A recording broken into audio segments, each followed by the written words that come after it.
Okay, here we are actually in England, York, England. I'm going to show you at least how I'm driving.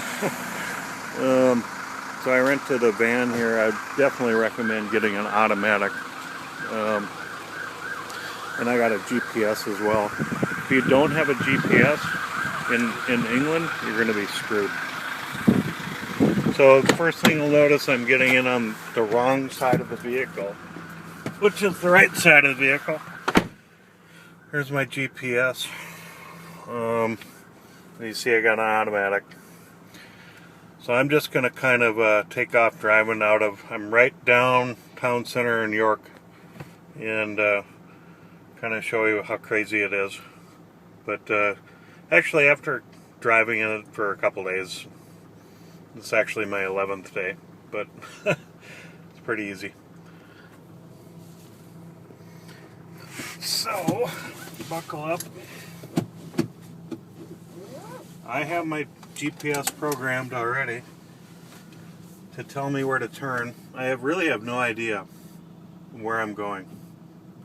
The whole time, 11 days I've been in England, that GPS has told me where to go. After 300 yards, turn left. See, that's what it sounds like. And if you look at the front of this GPS unit I have, it tells me 300 yards, I'm going to turn left. Right now it's a little bit screwed up because I'm sitting in the middle of a parking lot, but as I get out on the road, it'll figure out where I'm going though. So I'm going to back out.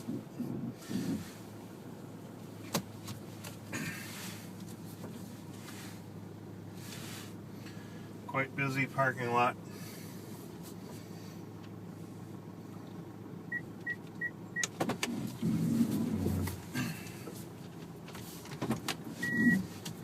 I've had my share of people honking at me. In England, that's for sure. Accidentally going down the wrong way. All you do is honk back and wave.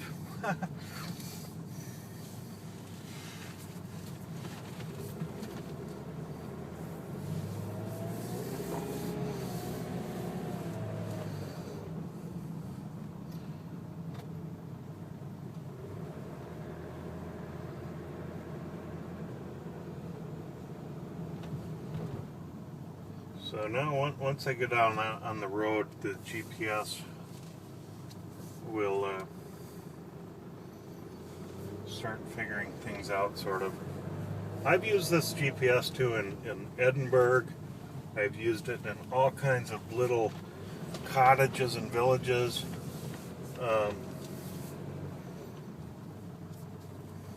And it seems to work fine. I think that a couple times it sent us off on weird boondoggles.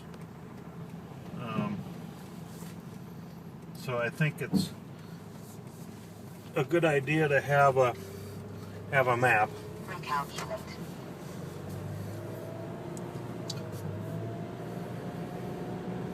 But as you see, definitely stay on the left After side. 100 yards, turn left. Nobody stops for pedestrians here, it seems, unless there's a crosswalk.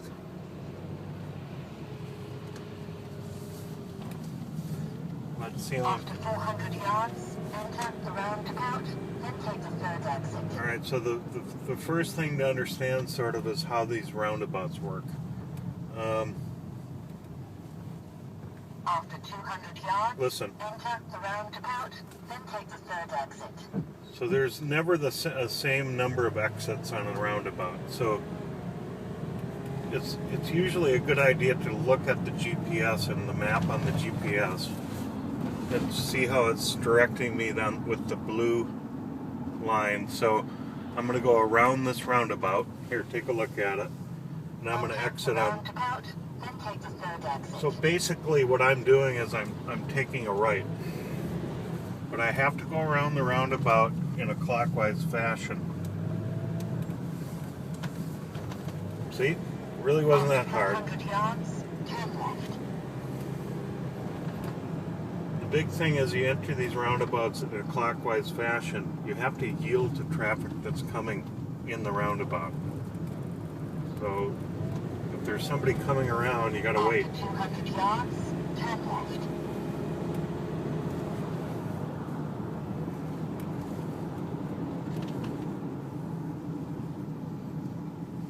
Turn left. So I really have no idea where I'm at. I don't know what road I'm on. Nothing. The GPS is telling me. I'm sure if you've used the GPS before, you know what I'm talking about, but it's especially important in England because you really don't know where you're going. This thing tells you if you need to keep left, tells you what exit you need to take when you enter a roundabout.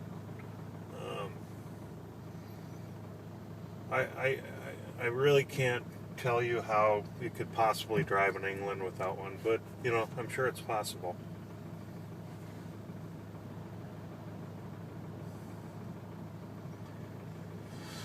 So the one thing I do know is that, from looking at my atlas, is that from York here, I want to head south on M1. M1s are on the map are blue roads. They're motorways, or the equivalent of the interstate in America. If you can stay on M roads when you're traveling, it's a lot faster. A roads are okay, but they do go through a lot of villages, and you have to slow down to 40 or 30 miles an hour in those villages. So taking A routes can sort of be tedious. And then there's B roads, which, as you can imagine, are even worse than A roads. We noticed in our atlas here that roads are rated by risk level. So basically what that means is that they get narrower and narrower to a point where sometimes only one car can fit through, and one car has to actually pull off the road or pull to the side so the other car can get through. And it's crazy. People go fast on those roads, and after a while of driving in England, you understand why they go fast, because you want to make as much progress towards where you're going before you hit another oncoming car, and otherwise it's going to take you forever to get where you're going. So after 500 yards,